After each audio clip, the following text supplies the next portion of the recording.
In this lesson, we will talk about arithmetic operators. While performing the calculations, the value on the right side of the equation is assigned to the variable on the left side with the help of the assignment operator. You can see how addition and subtraction are done. We do the multiplication using the asterisk sign. We do the division with the / sign. If you noticed, I specified the variable types in the first three operations. When I hovered over them, Rust defined integers of the same type as the variable types I specified.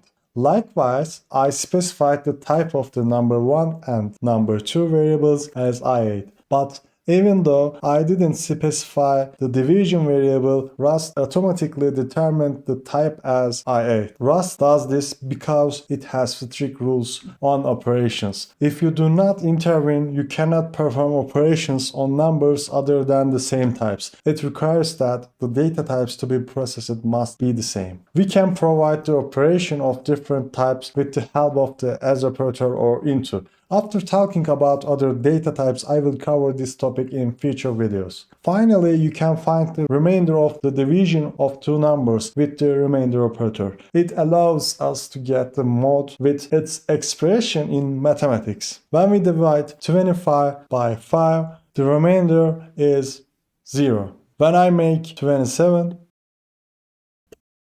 the remainder of dividing by 5 is 2.